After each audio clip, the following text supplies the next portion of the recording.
Hi all, எல்லோரும் எப்படி இருக்கீங்க? இன்றைக்கி ரெசிபி பார்த்திங்கன்னா தேங்காய் சட்னி, கோதுமை தோசை. ஸோ கோதுமை தோசை யூஸ்வலாக யாரும் சாப்பிட மாட்டீங்க அதிகமாக.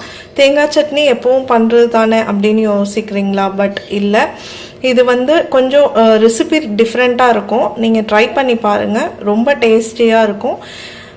இந்த தேங்காய் சட்னி பார்த்திங்கன்னா இதில் அரை மூடி தேங்காய் போட்டிருக்கேன், 2 டேபிள் ஸ்பூன் உடச்ச கடலை போட்டிருக்கேன், 2 பச்சை மிளகாய், 2 சிவப்பு மிளகாய் போட்டிருக்கேன்.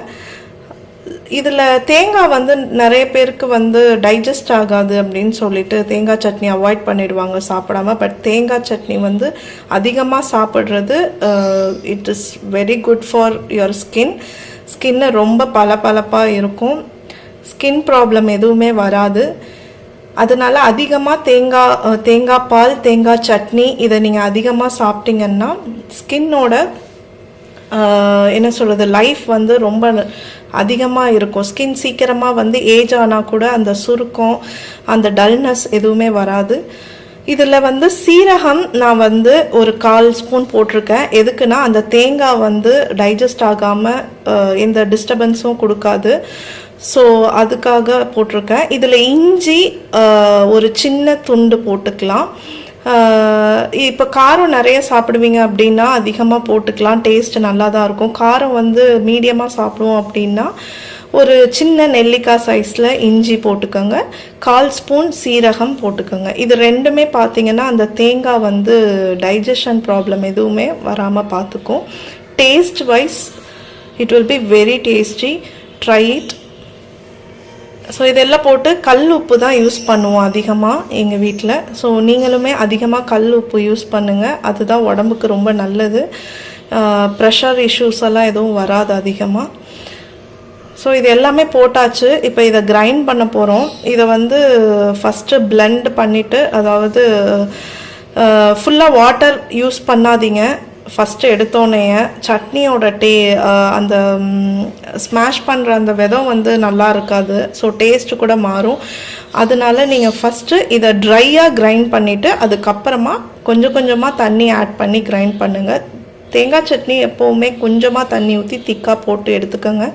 ஸோ உங்கள் வீட்டில் எப்படி சாப்பிடுவாங்களோ அதுக்கு ஏற்ற மாதிரி நீங்கள் தண்ணி ஊற்றி கடைசியாக மிக்ஸ் பண்ணிக்கலாம். இது கிரைண்ட் பண்ணதுக்கப்புறம் இதை தாளிக்கும் போது நீங்கள் எண்ணெய், கடலெண்ணெய் நாங்கள் யூஸ் பண்ணுறோம்.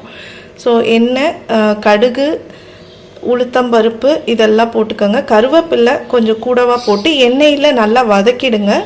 ஸோ எண்ணெயில் வதக்கிட்டிங்கன்னா அந்த கருவேப்பிள்ளையில் உள்ள சத்து எல்லாமே அந்த எண்ணெயில் இறங்கிடும். எள்ளு சாப்பிடுவீங்க அப்படின்னா நீங்கள் வெள்ளை எல்லோ இல்லை கருப்பு எல்லோ வாங்கி கிச்சனில் ஒரு பாக்ஸில் போட்டு வச்சுக்கலாம். ஸோ அந்த எள்ளு நீங்கள் எல்லாமே எந்த ஒரு சமையல் செஞ்சாலும் அது தாளிக்கும் போது நீங்கள் அந்த எள்ளு போட்டுக்கலாம். எள்ளு போட்டு அதை கொஞ்சம் நேரம் அதை வதக்கிட்டு அதுக்கப்புறம் அந்த தாளிப்பை ஆஃப் பண்ணிவிட்டு நீங்கள் போட்டுக்கலாம். ஸோ எள்ளு it is very good for calcium, bones. So அதிகமான கால்சியம் இருக்கிறதுனால நீங்கள் சின்ன பசங்க இருந்தாலும் சரி, பெரியவங்க இருந்தாலும் சரி, அது எல்லாருக்குமே ரொம்ப நல்லது. கசப்பு தன்மை வரும்னு சொல்லி சில பேர் சாப்பிட மாட்டாங்க எள்ளு சமையலில். பட் ஆனால் இல்லவே இல்லை, நாங்கள் எங்கள் வீட்டில் எல்லாத்துக்குமே யூஸ் பண்ணுவோம் எள்ளு. ஸோ வெள்ளை எள்ளு, கருப்பு எள்ளு ரெண்டுமே யூஸ் பண்ணலாம். அதை நீங்கள் தாளிக்கும் போது தாளித்து அந்த தாளிப்பில் போட்டுட்டிங்கன்னா நீங்கள் சாப்பிடும்போது சாப்பாடில் சேர்த்து சாப்பிட்ட மாதிரி இருக்கும். பசங்களும், சின்ன பசங்க இருக்கிற வீட்டில் அவங்களுமே நல்லா சாப்பிடுவாங்க. ஸோ டேஸ்ட் வைஸ் அது டிஃப்ரென்ஸ் காட்டாது எந்த ஒரு ஃபுட்டுலேயும். ஸோ இப்போ தேங்காய் சட்னி நான் கிரைண்ட் பண்ண போகிறேன். கிரைண்ட் பண்ணிவிட்டு தாளிச்சிட்டு நெக்ஸ்ட்டு கோதுமை தோசை எப்படி பண்ணுறது அப்படிங்கிறத பார்க்கலாம். பட் கோதுமை தோசை மாதிரி இருக்காது. அது நான் செய்யும்போது நீங்கள் பாருங்கள் எப்படி இருக்குன்னு. இப்போ பார்த்தீங்கன்னா இதில் தாளிப்பு பண்ணியாச்சு. இதில் நான் சொன்ன மாதிரி கடுகு, உளுத்தம்பருப்பு, எள்ளு, கருவேப்பிலை எல்லாம் போட்டு கொஞ்சம் நேரம் ஃப்ரை பண்ணியாச்சு கடலை எண்ணெயில். இப்போது இதை அந்த சட்னியில் போட போகிறோம். போட்டு மிக்ஸ் பண்ணிவிட்டு நெக்ஸ்ட்டு நம்ம வீட் தோசை ப்ரிப்பேர் பண்ணலாம். அதுக்கு மாவு எப்படி ரெடி பண்ணுறதுங்கிறத நான் காட்டுறேன். இது கோதுமை தோசைக்காக மிக்ஸ் பண்ணுறதுக்காக எல்லா இன்க்ரீடியண்ட்டும் போட்டு வச்சுருக்கேன். இதில் நான் பார்த்தீங்கன்னா 2 கிளாஸ் கோதுமை மாவு எடுத்திருக்கேன். யூஸ்வலாக கோதுமை பார்த்திங்கன்னா பேக்கெட்டில் தான் அதிகமாக வாங்கி யூஸ் பண்ணுறாங்க, பிராண்டட் பேக்கெட்ஸ்.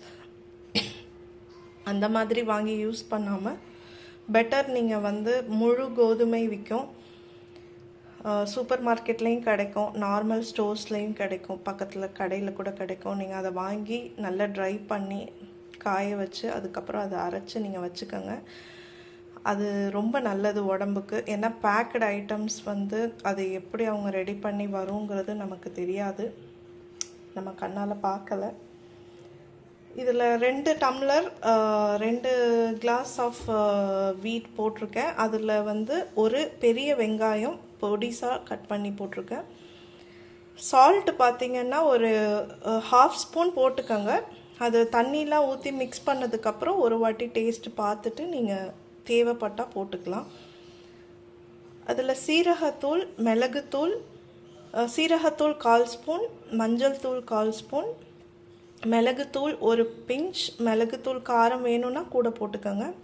நான் இதில் பச்சை மிளகாய் போடலை, உங்களுக்கு தேவைப்பட்டால் போட்டுக்கோங்க. சில பேர் வந்து சாப்பிடுவாங்க, சில பேர் அதை வந்து எல்லாத்தையும் எடுத்து வச்சுட்டு வெறும் தோசை மட்டும் சாப்பிடுவாங்க. ஸோ சாப்பிடும்போது அது ஒரு டிஸ்டர்பன்ஸாக இருக்கும், அதனால் நான் வந்து பச்சை மிளகாய் போடலை. பெருங்காயத்தூள் ஒரு பிஞ்ச் இதில் போட்டிருக்கேன். ஸோ இப்போ இது எல்லாத்தையுமே நம்ம தண்ணி ஊற்றி மிக்ஸ் பண்ணக்கூடாது. மெயினாக இது எல்லாத்தையுமே மாவோடு சேர்த்து நல்லா மிக்ஸ் பண்ணிவிட்டு அதுக்கப்புறம் தான் தண்ணி ஊற்றணும். சப்பாத்தி தான் அடிக்கடி சாப்பிட்ணுன்னு இல்லை, இந்த மாதிரி நீங்கள் செஞ்சு பாருங்கள். அடிக்கடி ஈஸியாக இதை செய்ய முடியும், சீக்கிரமாக செஞ்சு சாப்பிட முடியும், உடம்புக்கும் நல்லது. இப்போ இதில் நான் தண்ணி ஊற்ற போகிறேன். தண்ணி வந்து எத்தனை கிளாஸ் அப்படின்னு பார்த்தீங்கன்னா ஒரு 3 to 4 கிளாஸஸ் தண்ணி ஊற்றிக்கங்க 2 கிளாஸ் ஆஃப் வீட்டுக்கு. அதுக்கப்புறம் மிக்ஸ் பண்ணிவிட்டு இதை வந்து நீங்கள் எவ்வளோ மிக்ஸ் பண்ணாலும் அந்த கட்டியாக அது அப்படி தான் இருக்கும் மாவு. அதனால என்ன பண்ணுங்கள், நீங்கள் கையாலையோ இல்லைன்னா அந்த முட்டை அடிக்கிற இது கரண்டி இருந்ததுன்னா அதனால நீங்கள் கூட மிக்ஸ் பண்ணிக்கலாம். பெட்டர் கையால் நீங்கள் வந்து அதை மிக்ஸ் பண்ணால் தான் அது நல்ல பிளெண்ட் ஆகி நல்ல மாவு கரைஞ்சி தண்ணியோட மிக்ஸ் ஆகும். தாளித்து வச்ச தேங்காய் சட்னி ரெடி ஆயிடுச்சு. இப்போ மாவை மிக்ஸ் பண்ணியாச்சு. இப்போ வெஜிடேரியன் அப்படின்னா இதை நீங்கள் அப்படியே தோசையாக போட்டு சாப்பிடலாம். நான் வெஜிடேரியன் அப்படின்னா இதில் நீங்கள் முட்டை ஆட் பண்ணிக்கலாம். நான் யூஸ்வலாக முட்டை ஆட் பண்ணி தான் சுடுவேன், ஏன்னா அது தோசைக்கல்லில் ஒட்டாமல் வரும். இன்னொன்று ரொம்ப சாஃப்டாக இருக்கும், டேஸ்ட்டும் வந்து டிஃப்ரெண்ட்டாக இருக்கும். நீங்கள் ட்ரை பண்ணி பாருங்கள் இஃப் யூ ஆர் a நான் வெஜிடேரியன். இப்போ இதில் நான் முட்டை ஆட் பண்ண போகிறேன். முட்டை வந்து எப்போவுமே தண்ணி ஊற்றி மாவை நல்லா பிசைஞ்சு மிக்ஸ் பண்ணினதுக்கப்புறமா லாஸ்ட்டாக தான் முட்டை போடணும். இது 2 கிளாஸ் மாவுக்கு நீங்கள் ஒரு முட்டை போட்டாலே போதும். 2 கிளாஸ் மாவுக்கு பார்த்திங்கன்னா தாராளமாக 4 பேர் சாப்பிட்லாம் தோசை. மொறு கோதுமை தோசை ரெடி ஆயிடுச்சு. இது சுடும்போது நீங்கள் நல்லெண்ணெய் ஊற்றி சுடுங்க. இந்த தோசைன்னு இல்லை, எந்த தோசையுமே நல்லெண்ணெய் ஊற்றி சுட்டிங்கன்னா ரொம்ப டேஸ்டியாக இருக்கும் யூஸ்வலாக யூஸ் பண்ணுற எண்ணெயை விட. எங்கள் வீட்டில் எப்போவுமே நல்லெண்ணெய் தான் யூஸ் பண்ணுவோம் தோசைக்கு. அது அரிசி மாவா தோசையாக இருந்தாலும் சரி, கோதுமை தோசையாக இருந்தாலும் சரி, எல்லாத்துக்குமே நல்லெண்ணெய் தான் யூஸ் பண்ணுவோம். நீங்களும் அதே யூஸ் பண்ணுங்கள். நல்லெண்ணெய் வந்து உங்களுடைய போனுக்கு வந்து ரொம்ப நல்லது. அது கண்டினியூஸாக டெய்லி பேசிஸில் நீங்கள் எடுத்துக்கிட்டிங்கன்னா நீங்கள் தனியாக உங்களோட கால்சியம்காக எதுவும் சப்ளிமெண்ட்டோ இல்லை ஃபுட்டு செஞ்சு சாப்பிடணுமோ அவசியமே கிடையாது. ஸோ இன்றைக்கி ரெசிபி முடிஞ்சது.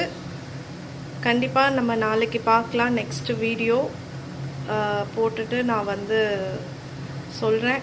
பட் லாஸ்ட் வீடியோ போட்டது நிறைய நல்ல கமெண்ட்ஸ் கிடைச்சது என்னோடய ஃப்ரெண்ட்ஸ் சர்க்கிள்லேருந்து.